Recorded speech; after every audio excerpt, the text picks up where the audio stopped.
Bom dia! Então, hoje a gente vai dar sequência ao curso de hemodinâmica e a aula de hoje vai ser apresentada pela doutora Paula e é uma aula que vai falar sobre o delivery de oxigênio. Pode começar, Paula. Então, bom dia. Só ver que eu não estou conseguindo passar no slide. Então, como a doutora Lauriane falou, a gente vai apresentar essa aula que corresponde à aula de hemodinâmica que a gente está usando. A minha aula vai ser sobre o delivery de oxigênio. Eu sou especializada no terceiro ano de terapia intensiva do CEPET.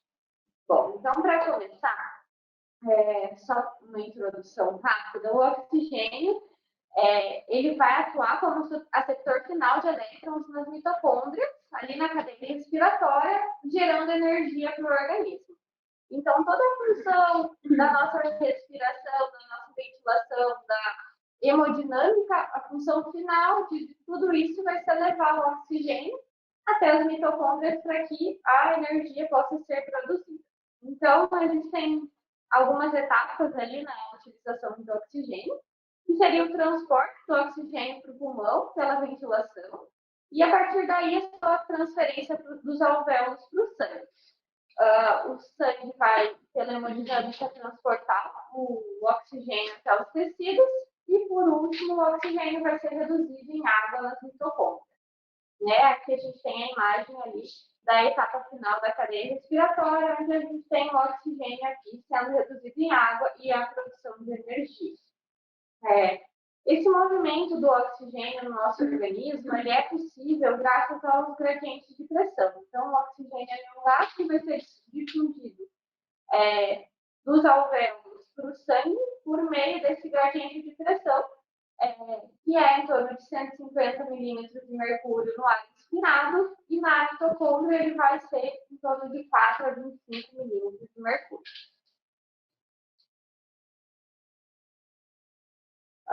Então, para que a gente tenha um transporte adequado de oxigênio, a gente precisa primeiro ter uma adequada relação ventilação-perfusão e depois, posteriormente, a gente precisa que esse oxigênio seja transportado de uma forma adequada. Como esse oxigênio vai ser transportado?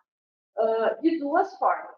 A principal delas, vai ser combinado a hemoglobina, que é o que a gente mede como saturação de hemoglobina, que eu vou falar um pouquinho mais para frente. E uma pequena parte do oxigênio ele é transportado, dissolvido no sangue, que vai ser o que a gente mede como a pressão parcial do oxigênio, PO2. Então, o principal, que é o oxigênio ligado à hemoglobina, a gente sabe que uma molécula ali de hemoglobina ela vai conseguir transportar 4 de oxigênio, e mais ou menos, se a gente for fazer os cálculos, o volume de oxigênio que é transportado por 1 grama de hemoglobina completamente saturado, ou seja, ligado aos 4 oxigênios, é referido como a capacidade de transporte de hemoglobina. Então, uma hemoglobina saturada em 100% vai transportar mais ou menos 1,39 ml de 1 grama de hemoglobina, 1,39 ml de oxigênio. Então, com isso, a gente tem um cálculo da quantidade de oxigênio, que é essa fórmula aqui, que mostra para nós que a quantidade de oxigênio transportada pela hemoglobina é 1,39 vezes a hemoglobina vezes a saturação. E aqui a gente vai ter a curva da dissociação da hemoglobina, que vai dizer para nós como que vai estar essa saturação, ou seja, quanto do oxigênio vai estar ligado à hemoglobina. Essa capacidade de ligação do oxigênio à hemoglobina, ela é variável. Então, a gente vê aqui por meio dessa curva. O primeiro fator é que quanto mais oxigênio estiver ligado à hemoglobina, mais afinidade eu vou ter. Então, por isso que, independente do lado da curva, a gente tem essa parte ascendente. Quanto mais oxigênio for se ligando, maior a sua afinidade, até que a gente chegue em um determinado platô. A partir desse platô, não adianta a gente aumentar a PO2, a gente aumentar o fornecimento de oxigênio, que a hemoglobina não consegue saturar mais. Então, ela fica aqui embaixo de 90% a 100%. E existem fatores no nosso sangue que são variáveis de tecido para tecido, e que são variáveis do sangue arterial para o sangue venoso, que vão alterar essa afinidade da hemoglobina para o oxigênio.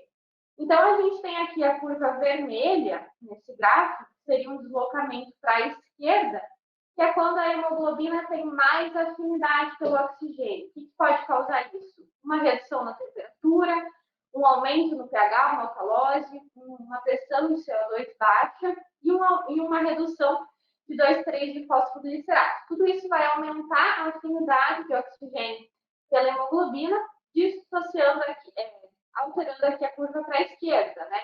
Então, nesses casos, a hemoglobina vai estar ligada mais fortemente ao oxigênio, não vai conseguir também liberar de uma forma adequada nos tecidos, se a gente tiver muitas dessas alterações. Pelo contrário, quando a gente tem essa curva aqui à direita, a gente tem os fatores que diminuem a afinidade da hemoglobina pelo oxigênio. Seria uma acidose, um aumento de CO2, um aumento de 2,3 de fosfoglicerato e um aumento na temperatura. Então, como a gente pode ver, a gente precisa que a hemoglobina tenha uma certa afinidade pelo oxigênio para ser transferida, né, do pulmão para os órgãos, e no órgão a gente precisa que a hemoglobina seja liberada. Então, por isso que a gente também tem essas alterações, muitas essas alterações são importantes tanto na captação quanto na liberação do oxigênio, tá?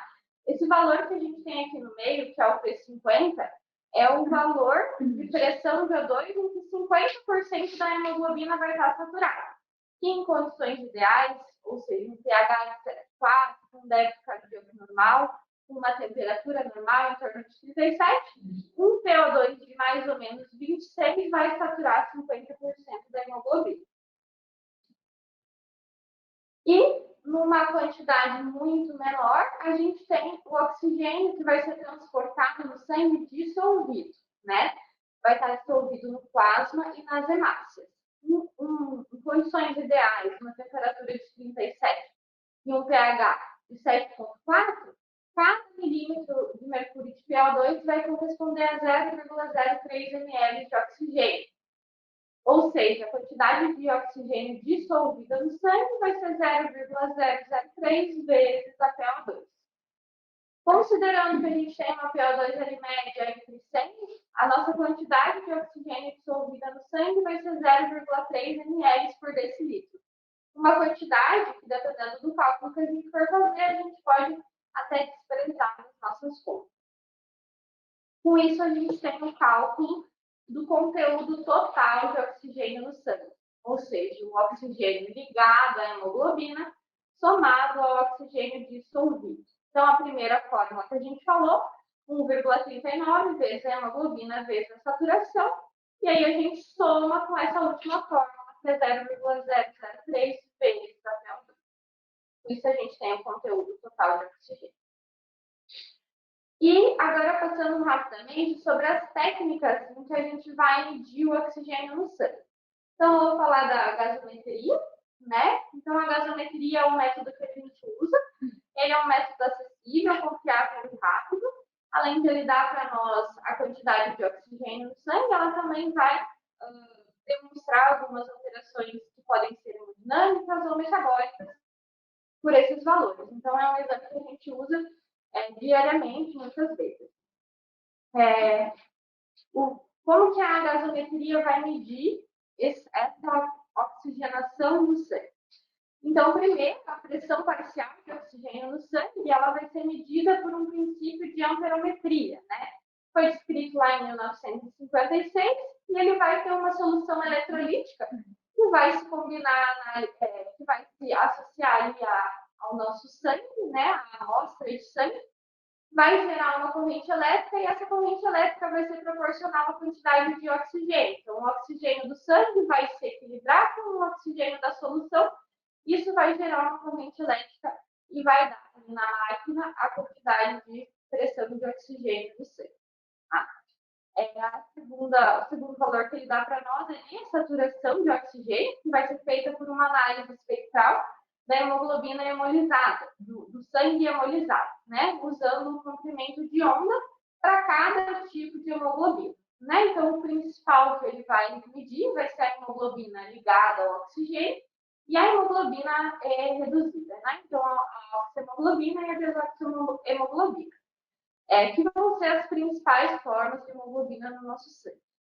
E condições ideais, a gente pode considerar desprezível os níveis de carboxihemoglobina e methemoglobina, né? Que seriam em casos de intoxicação que estariam presentes, né? Nesses casos, quando a gente tem, por exemplo, uma intoxicação por monóxido de carbono, a gente vai ter um problema ali na medição da saturação do oxigênio, né? Se não for, se o gasômetro não conseguir identificar esses 4 tipos de hemoglobina, ele pode identificar uma saturação de oxigênio normal, porém, a grande parte da nossa hemoglobina vai estar ligada ao monóxido de carbono e formando essa carboxihemoglobina. Então, vai causar uma alteração nessa medição. Então, um gasômetro moderno vai conseguir diferenciar esses 4 tipos de hemoglobina, caso contrário, se a gente tiver intoxicação por monóxido de carbono, a gente precisa pensar que às vezes essa medição pode estar errada. E agora, a oximetria de pulso, né, uma técnica não invasiva que a gente usa diariamente na UTI, é uma técnica simples que vai medir a hemoglobina por meio de contorno de pulso, pelo contorno de pulso arterial, e ele vai medir os comprimentos de onda diferentes da hemoglobina.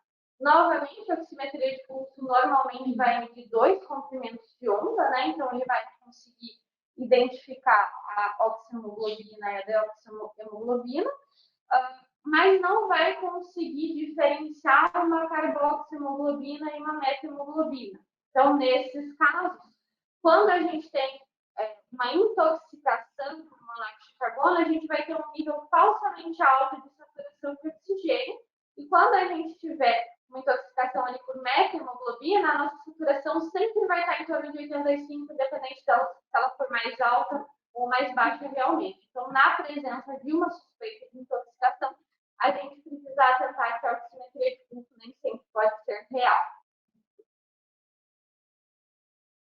Agora, falando um pouco da parte ali da hemodinâmica, né, que vai ser responsável por esse transporte de oxigênio para os nossos tecidos.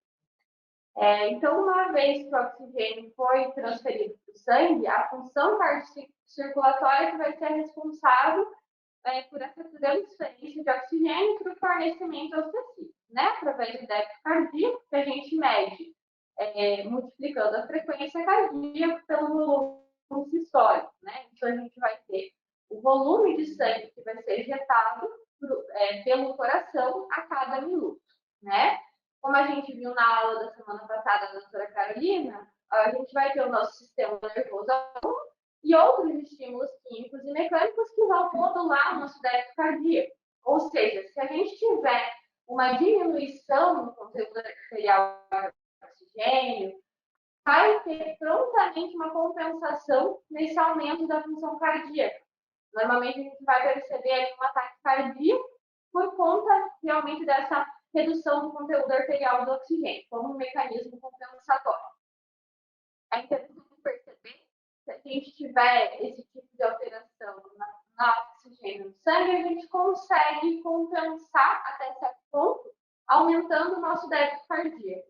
Porém, se a gente tiver uma pior hemodinâmica súbita, um choque circulatório, um choque cardiogênico, a gente não vai conseguir compensar aumentando a nossa pressão de oxigênio, porque normalmente a gente já está aqui nesse pico da curva, então a gente já está no platô. Então, por mais que a gente aumente o fornecimento de oxigênio, a gente não vai conseguir aumentar a saturação e esse fornecimento. Então, nesse caso, a gente não tem muito o que fazer a não ser corrigir os estudos hemodinâmicos. Tá, e como que a gente vai monitorizar o débito cardíaco para saber se o débito cardíaco está bom, para saber se a entrega está boa? Existem vários métodos diretos, invasivos e não invasivos, né, de identificar. Aqui essa tabela a gente tem os principais. né? Então, o método padrão ouro, que seria o catéter de artéria pulmonar, o Sangamos, é um método invasivo, né? Que vai medir ali o débito cardíaco de forma intermitente por cardioiluição. De uma forma não invasiva, a gente tem a ecocardiografia, tanto a transtorácica quanto a transoesofágica. O problema é ser operador dependente e a gente precisar ficar repetindo esse exame diversas vezes para ver se a nossa a ação que a gente fez teve uma repercussão positiva ali no débito cardíaco. Mas é uma forma que vem sendo amplamente usada pelo aumento ali da disponibilidade da ecocardiografia à beira de leito mesmo. E aí a gente tem as outras formas de contorno de pulso calibrado e não calibrado, que são formas menos invasivas, né? Minimamente invasivas, que a gente fala. E agora, para finalizar, tudo isso visa a entrega de oxigênio, né? Então, a gente tem a entrega, com a entrega uma relação com a extração de oxigênio do nosso corpo, né? Então, a entrega de oxigênio, delivery, vai ser o volume transferido dos pulmões para os tecidos em cada minuto. Então, a gente tem esse cálculo, que é o conteúdo arterial de oxigênio, vezes o débito cardíaco, a gente vai ter o nosso delivery. Em condições normais, a gente tem cerca de 1.000 ml por minuto de oxigênio transferido para o tecido. A gente considera aí um débito cardíaco ideal de 5, né, para fazer esse cálculo, e o conteúdo arterial fica em torno de 20 ml por decilitro, né? Fazendo esse cálculo, a gente tem em torno de 20 numa situação ideal, né? Considerando que o consumo de oxigênio nos tecidos em repouso ele vai ser cerca de 250 ml por minuto, então a gente transporta 1.000 ml de oxigênio, o nosso organismo, os nossos órgãos consomem 250 e retorna o pulmão em torno de 750, né? Ou seja, a extração dos tecidos foi de 25%, 250, e o que retorna 75%. Essa quantidade de oxigênio que retorna, a gente consegue medir pela saturação venosa mista de oxigênio, né? A saturação venosa mista a gente só vai conseguir coletar quando a gente tiver um catéter de artéria pulmonar, né? Na ausência desse, a gente consegue um valor bastante apropriado, coletando ali de um acesso venoso central a saturação venosa da veia cava superior. Então, para que vai ser importante a gente saber essa saturação venosa ou saturação venosa mista? Porque uma redução nela pode significar que a gente está tendo mais extração de oxigênio, que o nosso organismo está demandando mais, ou que a gente está tendo uma falha no transporte.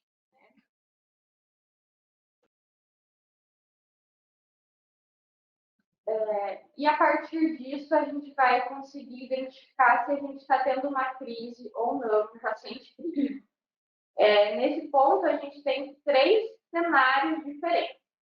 O primeiro cenário é no qual a produção de energia é adequada às necessidades do paciente. Ou seja, por mais que o meu débito cardíaco esteja um pouco menor, ou que a minha PO2 esteja um pouco menor, ou que a minha saturação não esteja 100%, ou que eu esteja consumindo um pouco mais, o meu organismo consegue atender às necessidades de energia com isso, né? Então, em uma situação, por exemplo, de uma pessoa fazendo uma atividade física, ela vai ter um consumo um pouco maior.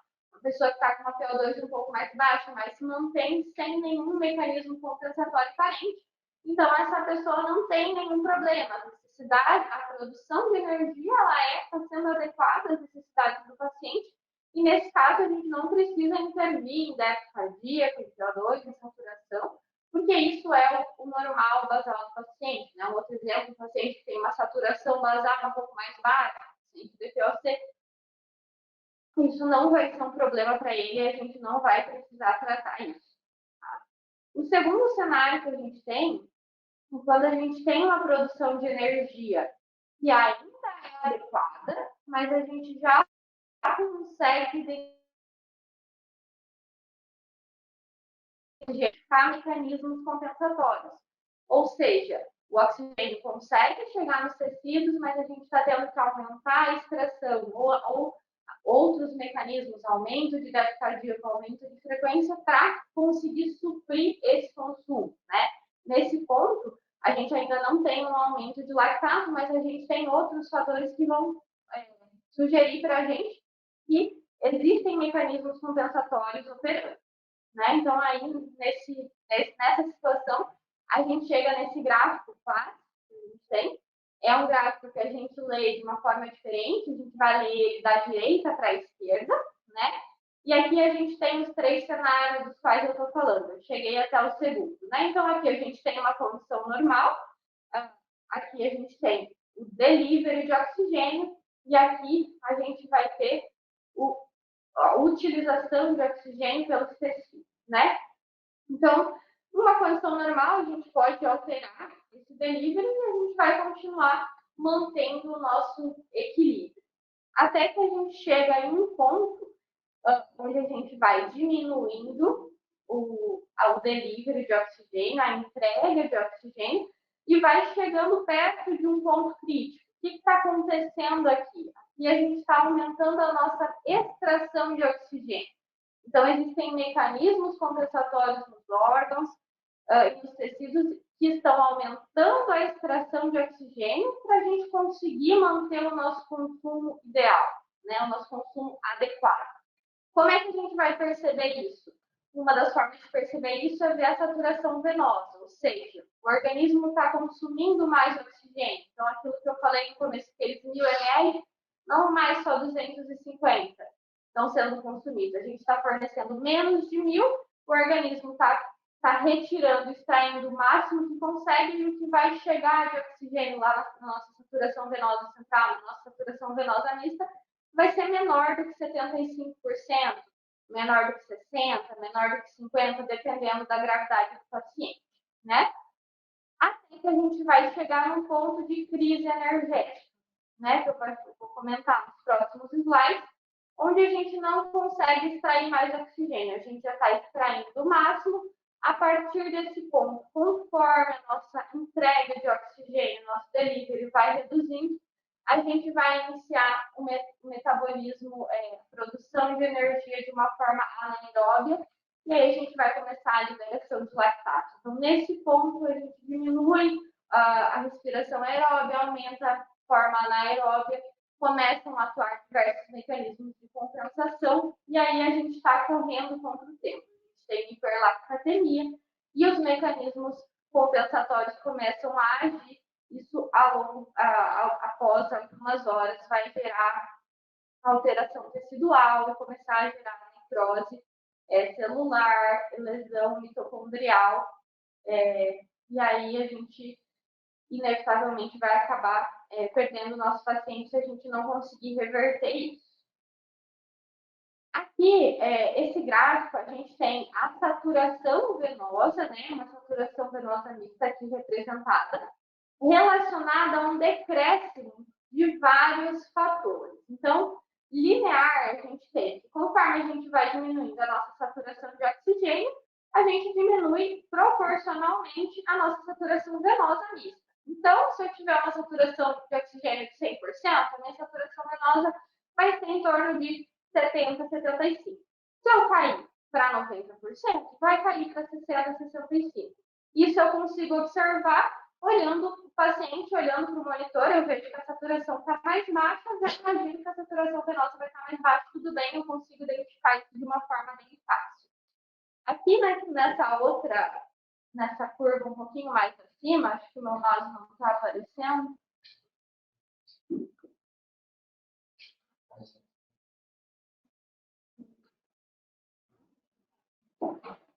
Só um pouquinho. Tá, aqui meu lado. Aqui nessa outra curva, a gente tem a hemoglobina e o débito cardíaco, né? Não sei se dá para enxergar direito, mas a gente tem essa bolinha aqui que é a hemoglobina e aqui o débito cardíaco. Fica um dentro do outro. Então, a cada redução de 10%, tanto no débito cardíaco quanto na hemoglobina, a gente vai ter uma redução ali na saturação venosa de oxigênio, né? E conforme for diminuindo mais, isso vai piorando. Uma curva não linear como é a curva da saturação arterial. E por último, aqui a gente tem o consumo, né? Então, o que acontece? Pelo contrário, conforme a gente vai diminuindo o consumo, a gente aumenta a saturação venosa. Quando que isso vai acontecer? Isso pode acontecer se eu tiver um aumento muito expressivo do débito cardíaco, até pode, mas o que preocupa a gente vai ser que quando a mitocôndria, quando a nível celular, a gente não estiver mais conseguindo utilizar o oxigênio, aproveitar o oxigênio, isso significa que a gente já teve dano celular. Então, a nossa saturação venosa vai ser progressivamente maior. Né? Então, isso pode significar uma fase tardia de crise em que o nosso organismo já não tem mais condições de aproveitar o oxigênio para produzir energia, porque já entrou em fase de necrose, de alteração mitocondrial, isso pode ser bastante grave. Né? Então, voltando ali na nossa fase 2, né, no nosso segundo cenário, onde a gente tem mecanismos compensatórios atuando, né, como a gente viu aqui no gráfico. Então, só colocar meu mouse lá. Aqui. Então, a gente está falando desse segundo cenário. Outro sinal importante que a gente pode identificar uma situação pré-crítica é a disfunção renal. Então, se a gente tiver um comprometimento hemodinâmico, o nosso rim vai detectar isso prontamente e a gente vai ativar a vasopressina, sistema renina-angiotensina-aldosterona. Isso vai gerar uma contração no débito urinário. Então, a gente vai perceber que o paciente está diminuindo a diurese e os eletrólitos urinários vão estar invertidos. Então, a gente vai ter uma redução no sódio urinário. Né? E agora entrando no nosso terceiro cenário, que seria a crise energética. Então, nesse ponto, a produção de energia não está adequada, né? Então, isso vai se mostrar para nós por meio do metabolismo anaeróbio, a gente vai ter produção de lactato, né? A gente vai ter hipóxia ali a nível celular. Isso vai ativar essa série de mecanismos de emergência que vão tentar manter a produção de energia, né? Então, a gente vai ter enzimas glicolíticas, diminuição na produção de energia de enzimas necessárias para a respiração aeróbica, para priorizar a respiração anaeróbica, que é o que a gente tem disponível no momento, considerando que a gente não está mais conseguindo ofertar o oxigênio. Né? Então, nesse caso, o lactato ele vai ser o receptor final de elétrons e só vai produzir 2 mol de ATP, diferente da respiração celular, que vai por oxigênio, que vai produzir 32, 36. Então, apesar desses mecanismos compensatórios, a quantidade de oxigênio produzida ela vai ser muito baixa. E aí, nesse ponto, que a gente vai ter a nossa crise energética. E aí, a gente entra num ponto de outras situações, né? Então, existem condições em que não vai ser só um problema no transporte, não vai ser só um problema na ventilação, que vão prejudicar a produção de energia, mas sim a utilização de energia, a utilização do oxigênio para gerar energia ali na nossa fase final. Então, a gente sabe hoje que a sepse ela pode alterar a cadeia respiratória. Então, ter um problema ali, um desacoplamento entre consumo de oxigênio e produção de energia. Ou seja, o oxigênio está lá na cadeia respiratória com o receptor final, porém vai ter um desacoplamento ali na cadeia respiratória e não é possível produzir tanta energia possível, ou o oxigênio não é aproveitado completamente, isso por uma disfunção causada pela própria sepse, né? Então, a gente sempre vai lembrar de 3 condições que podem ser reconhecidas quando a gente tem uma situação de crise energética ou uma situação pré-crise.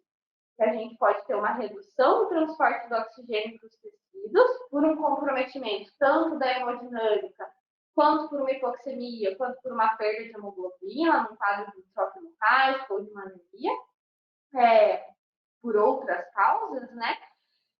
Mas também a gente tem que lembrar que a gente pode ter comprometimento na cadeia respiratória, diminuindo a produção de ATP e essa presença de agentes desacopladores que vão dissociar o consumo de oxigênio da produção de energia. Ou seja, não é só o oxigênio, o transporte de oxigênio que realmente importa, mas também a produção, mas também não, o principal, né? O transporte de oxigênio está aí para quê? Para que seja produzida energia. Então, essa é esse o final, é esse ponto que a gente precisa chegar, então a gente precisa olhar para isso como um todo.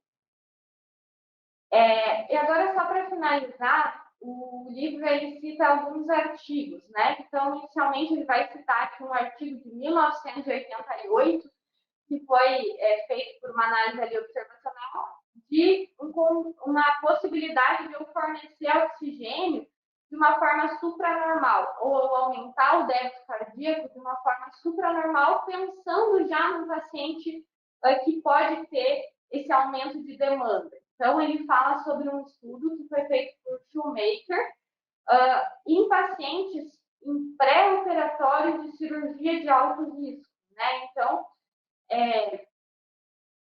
ele fez uma terapia a fim de atingir valores supranormais para mostrar um melhor resultado clínico, né? Então, esse foi o estudo de 1988, né? O estudo prospectivo. E, posteriormente, essa hipótese foi testada em pacientes críticos dentro da UTI, né? Então, a gente tem esses dois estudos, esse estudo de 1994 e esse estudo de 1995. Então, aqui a gente teve um estudo onde foram selecionados pacientes para que se aumentasse o débito cardíaco, fornecendo dobutamina, para ver se a gente tinha algum benefício, e não foi identificado nenhum benefício. E esse outro trial também foi um trial aí direcionado por meta de débito cardíaco, de saturação venosa, que a gente não teve nenhum benefício. Então, essa ideia de usar valores supranormais de oxigênio, de débito cardíaco, não foi mais utilizada depois desses estudos. E 10 anos depois, a gente tem um estudo do Rivers, que ele encontrou uma melhora na sobrevida, dando pacientes de pronto-socorro, nas primeiras 6 horas de admissão do pronto-socorro, uma abordagem direcionada para metas, ou seja, uma terapia Early Goal Directed Therapy.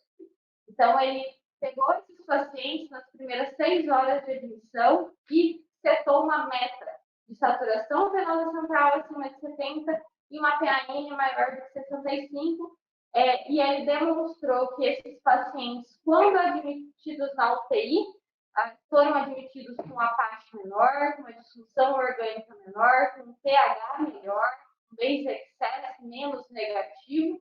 Então, foi um estudo que encontrou resultados positivos, né? Um estudo de 2001.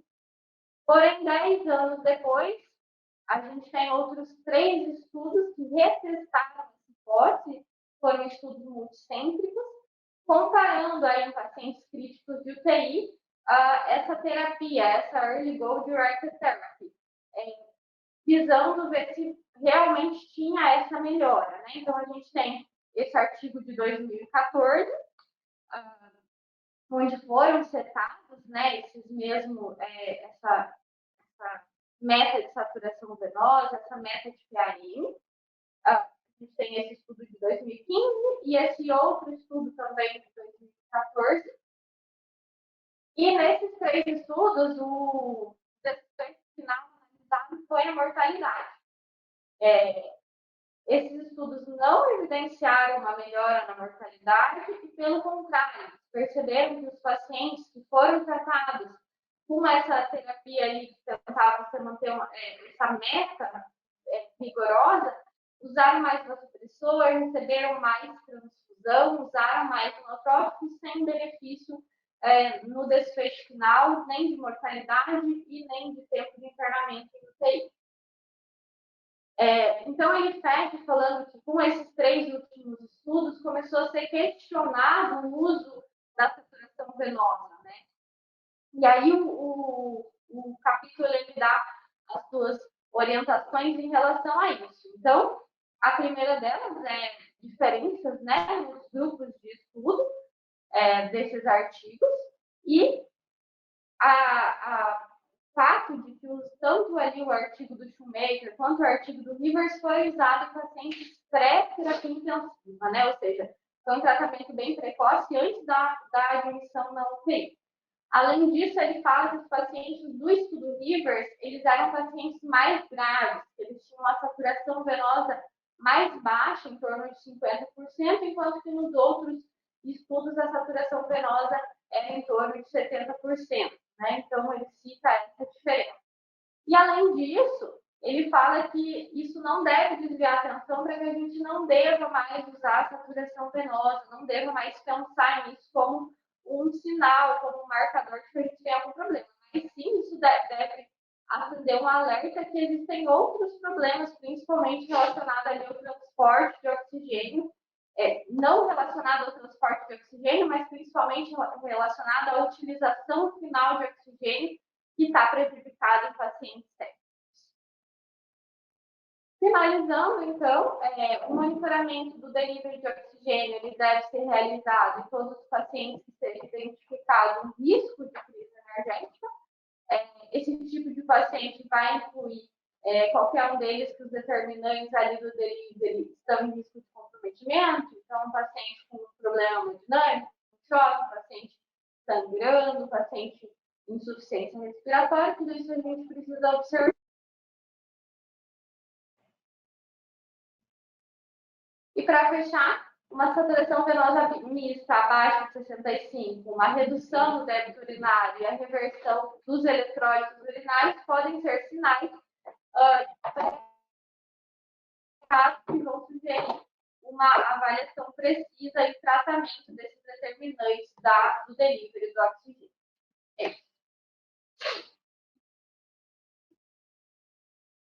Como que a gente coloca lá agora, sabe? Passar para lá?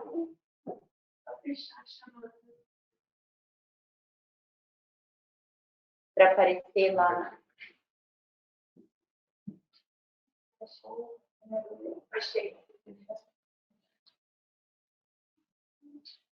Aí. Pronto, agora já estamos vendo, senhor doutor. Queria parabenizar a Paula pela aula, foi ótima, adorei. Eu acho que essa aula é muito dia a dia do intensivista, né? É uma aula que a gente tem que ter de cor e salteado na mente, porque, afinal de contas, é isso que a gente busca beira-leito. A gente sempre está otimizando a oferta de oxigênio e diminuir o consumo naquele paciente crítico, porque, afinal de contas, acho que a terapia, o que a gente mais trata na UTI é quadro de choque, independente do choque, seja ele cardiogênico, hipovolêmico, distributivo, o choque ele é um desbalanço entre a oferta e o consumo de oxigênio. Então, essa aula mostra para a gente que a gente tem que saber sempre nunca avaliar uma variável e um valor independente, sempre adequar essa oferta, seja o débito cardíaco, seja a pré-carga, seja a pós-carga, seja a contratilidade, seja a hemoglobina, sempre tentar otimizar todos esses valores, adequar para o paciente, nunca interpretar um valor isolado. Por exemplo, às vezes tem algum paciente que está chocado, e que tem um débito cardíaco ruim, a gente sempre vai procurar buscar o que está faltando, né? Se é volume, se é inotrópico, se é hemoglobina, tentar otimizar, querendo ou não, o delivery de oxigênio dele para a gente tentar manter um equilíbrio entre a oferta e o consumo. Então, a gente tem, o que a gente sempre busca é otimizar isso. Então, que nem a Paula falou, desde a absorção do oxigênio lá no pulmão, até o transporte desse oxigênio até o tecido e desde a liberação desse oxigênio do sangue para o tecido. A gente tem que lembrar de todo esse caminho para tentar otimizar isso. E daí existem vários problemas que a gente vai identificar em todo esse transporte e que a gente vai tentar otimizar. Que mais? A gente sempre, o que a gente tem muita dificuldade naquela fase precoce de ressuscitação, é mais fácil a gente interpretar as variáveis na verdade, nessa fase de ressuscitação fica mais fácil otimizar essa parte, problema é mais naquela fase de descalonamento, que eu acho que é um manejo mais fino, mais individualizado. Então, isso acaba dificultando. Eu, pelo menos, é onde eu vejo que a gente acaba tendo mais dúvida e mais dificuldade no manejo. Aquela fase inicial de volume, inotrópico, HB, oxigenação, essa fase precoce é uma fase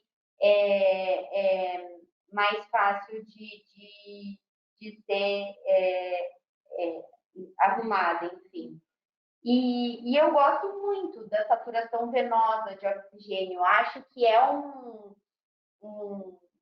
valor que a gente pode usar e a gente pode interpretar naquele paciente que está já com nível de consciência alterado, está evoluindo com oligúria, ou enfim, está mostrando que tem alguns sinais, né, de choque e ainda não tem aquela hiperlactatemia, esse consumo aumentado, essa taxa de extração aumentada, já mostra para a gente de forma precoce, antes dele evoluir, né, com uma fase de hipóxia tecidual e, consequentemente, hiperlactatemia e disfunção orgânica, né? Então, a gente já consegue intervir mais precocemente. É uma medida, só que nem a Paula citou, paciente que tem insuficiência cardíaca, que já tem uma saturação venosa baixa, você nunca vai usar nenhum valor de saturação venosa, lactato, e não avaliar o contexto geral, não avaliar o paciente. Acho que a avaliação clínica é fundamental, né? Você só vai querer otimizar o débito cardíaco desse paciente se realmente ele tem algum sinal de choque, se ele está acordado, com uma taxa de estresse urinando, perfusão boa e tem um débito cardíaco mais baixo, não necessariamente você vai precisar aumentar esse débito cardíaco, né? Então, acho que em relação aos estudos ali, acredito que aquele estudo inicial do Rivers tenha mostrado que essa terapia guiada por metas, numa primeira fase, deu certo, porque talvez eram pacientes mais graves também e fazer aquela meta, seguir aquele plano, era melhor do que não fazer nada, né? Você seguir um protocolo ali para salvar a vida da maioria, digamos assim, né? Mas o protocolo não é válido, não é igual, nenhum paciente é igual, né? Então, agora que a gente já tem essa parte de individualização e interpretar o contexto, ver o paciente, tentar individualizar cada terapia para cada tipo de paciente, acho que os estudos vêm mostrando que esse é o caminho, né? A gente tem que avaliar o contexto e nunca uma medida isolada e sempre colocar, tentar individualizar para cada um. Acho que é isso.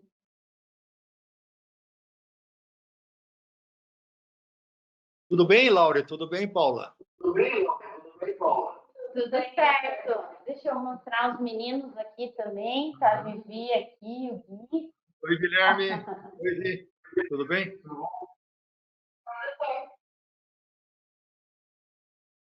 Então, A Carol está passando um acesso lá, não conseguiu estar aqui com a gente. Tranquilo. Eu estava numa outra reunião, acabei entrando mais ou menos na metade da tua aula, Paulo. Mas eu gostei muito mesmo daquilo que eu vi, dos comentários da Laura. Vocês provavelmente devem ter feito uma revisão da fórmula do transporte de oxigênio, da oferta periférica de oxigênio, na metade inicial da aula. Mas essa abordagem passo a passo, que está no capítulo que você apresentou, eu acho que ela precisa de ser aprendida e tornada medular, automática, né, na beira do leito. O conhecimento por parte do intensivista da relação entre consumo e oferta de oxigênio, aquela tabelinha, aquela figura clássica, e as suas relações da oxigenação periférica e do débito cardíaco, do fluxo, elas são fundamentais para a abordagem na beira do leito. E acho bacana que isso seja é dividido em 3 partes, né? Uma parte em que o fluxo está adequado, levando oxigênio de forma adequada, e a célula está comendo oxigênio, se satisfazendo do oxigênio, sem grandes problemas. Mas à medida que vai diminuindo a oferta de oxigênio, seja por diminuição da hemoglobina, da PaO2, ou principalmente, mais frequentemente, do fluxo, do débito cardíaco, o tecido começa a lançar mão de fatores de compensação. O primeiro deles é manter o seu consumo de oxigênio, a despeito de uma diminuição da oferta de oxigênio, extraindo mais oxigênio, uma porcentagem maior daquele oxigênio que está chegando, né? Lembrando que nós, eu aqui, vocês aí sentados, nós estamos com o nosso consumo normal de oxigênio extraindo aproximadamente 15% a 20% da quantidade de oxigênio que é ofertada para a periferia. Se eu começo a diminuir a minha oferta de oxigênio e o meu tecido continua trabalhando normalmente, você aumenta a taxa de extração de 20% para 25%, para 30%, sem que haja prejuízo significativo na maquinaria de consumo de oxigênio e de função das células do tecido periférico. Mas ele é um alerta para o médico que está na beira do leito de que antes que haja falência do consumo de oxigênio na periferia, a oferta de oxigênio já se tornou instável ou menor do que aquela que normalmente a gente oferece para o tecido, e o tecido está lançando mãos de uma capacidade de aumentar a extração de oxigênio, por causa disso ele continua normal. Tem algumas doenças, principalmente aquelas hiperdinâmicas, né? O choque séptico é o melhor exemplo, em que você, pelo um distúrbio microcirculatório, com muita vasodilatação, aumento de circuitos arterovenosos, ou mesmo uma microcirculação que fica entupida de coágulos, como vocês já viram isso em imagens de microcirculação frequentemente, o doente com sepse ele vai perdendo a capacidade de extrair mais oxigênio. E essa perda da capacidade de extrair oxigênio pode fazer com que ele entre em disfunção celular, ainda com débito cardíaco próximo do seu normal. Então, você vai encontrar doentes sépticos que estão com disfunção de órgãos, porque o fluxo está muito baixo e a saturação venosa de oxigênio está muito baixa, porque o doente está extraindo oxigênio demais, mas já tem sinais de hipoperfusão, como débito cardíaco urinário baixo, já tem sinais de diminuição da perfusão capilar. Então, esses doentes, antes de eles aumentem o lactato, vocês já estão acostumados a verificar a saturação venosa do oxigênio, capilar com disfunção, esse doente, não vou esperar ele fazer hiperlactatemia, porque a hiperlactatemia vai ser uma manifestação muito tardia dessa perturbação hemodinâmica. Vocês já fazem volume, fazem droga vasoativa rotineiramente. Se esse doente não for tratado nessa fase, em que os mecanismos de compensação estão ativos, ele obviamente vai entrar em falência de oxigenação periférica, que vai mostrar que ele tem hiperlactatemia. Então, a hiperlactatemia também já é uma manifestação relativamente tardia, no momento em que a oferta de oxigênio já se tornou bastante crítica. Esse doente vai precisar de mais reposição e mais intensidade na reposição do volume. E quando ele normaliza outra vez, ele ainda pode ficar, em alguns períodos, com um aumento da extração de oxigênio. Esse doente já com outros sinais clínicos compensados, mas ele ainda está em risco, né? E esses doentes são os doentes que vocês ficam ainda eventualmente com droga vasoativa, até que a condição de base dele possa ser tratada de uma forma definitiva. Acho que esses últimos slides com essas fases diferentes da relação de oferta e consumo de oxigênio, ela torna operacional e compreensível aquelas dados que vocês obtêm na beira do leito, das intervenções que vocês fazem, às vezes, mais precocemente, e quando o doente chega tardiamente, esse doente precisa ser ressuscitado mais vezes e mais intensamente. Se aprendeu nesses últimos 20 anos, 30 anos, desde o final da década de 90, mas principalmente depois do Rivers, a necessidade de compensar de normalizar esse transporte de oxigênio, né? A relação entre a oferta e o consumo de oxigênio.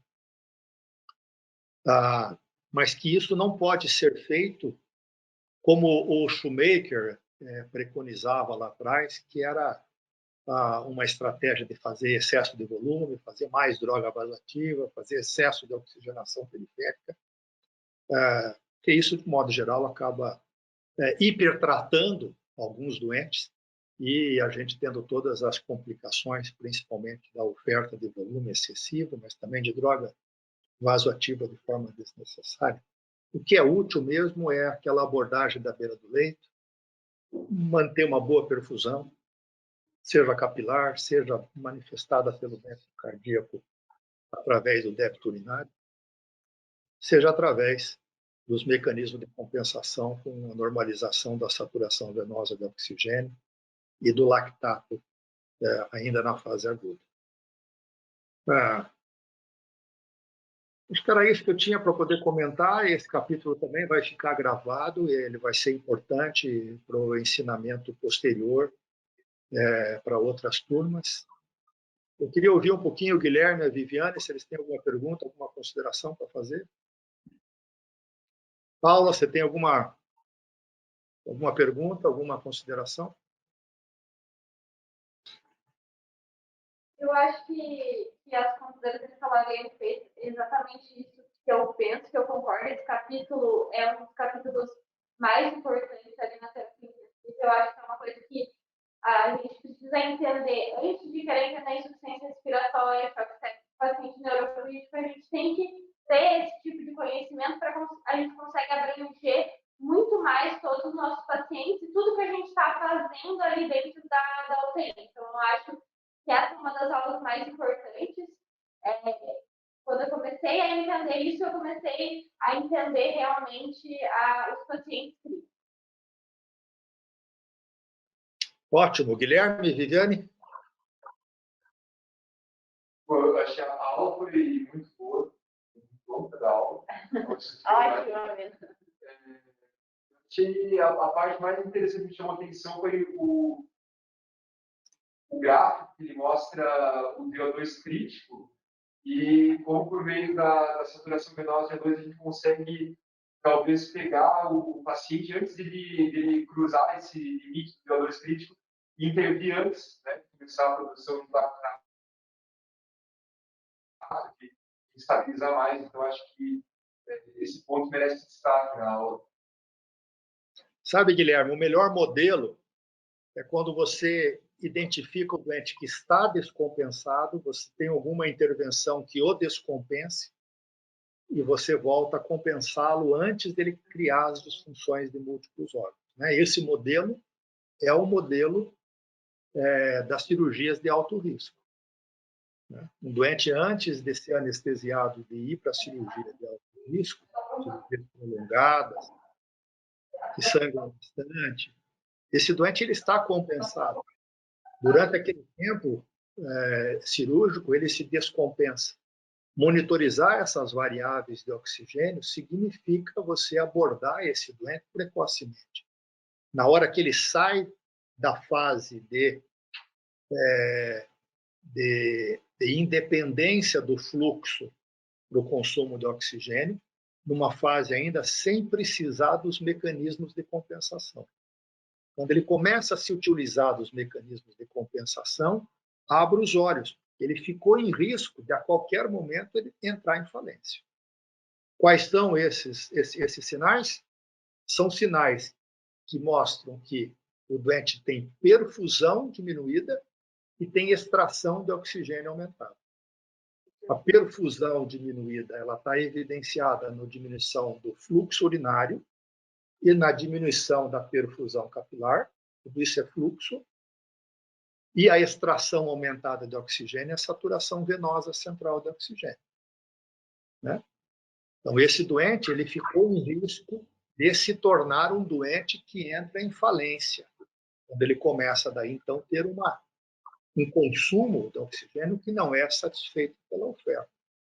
Esses doentes começam a fazer metabolismo anaeróbico, identificado principalmente na beira do leito, pelo lactato aumentado. Né?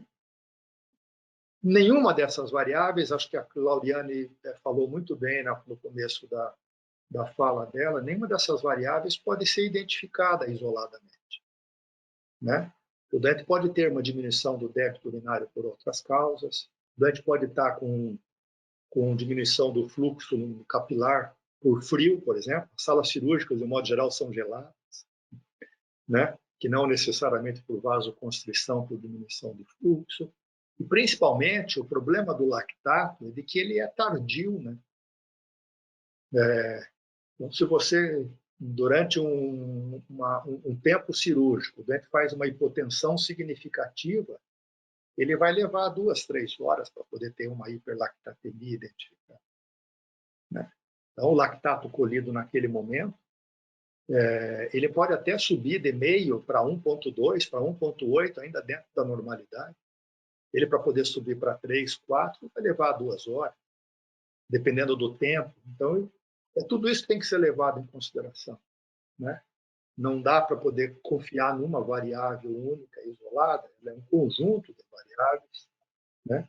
Uma outra variável de fluxo, por exemplo, é o alargamento, a diferença veno-arterial de CO2. Enfim, as manifestações óbvias estão naquela folhinha do controle da anestesia, que é frequência cardíaca e pressão arterial, elas são manifestações muito tardias das disfunções microcirculatórias, né, das disfunções teciduais. Então, precisa de acoplar aquelas informações macrodinâmicas hemodinâmicas com essas informações do transporte de oxigênio que você mostrou.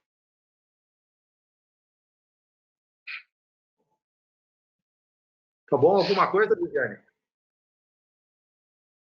Acho que não, né? Alguma coisa, Vivi? Não. Então, Laura, estamos nas tuas mãos aí. Quando quiser fechar, obrigado.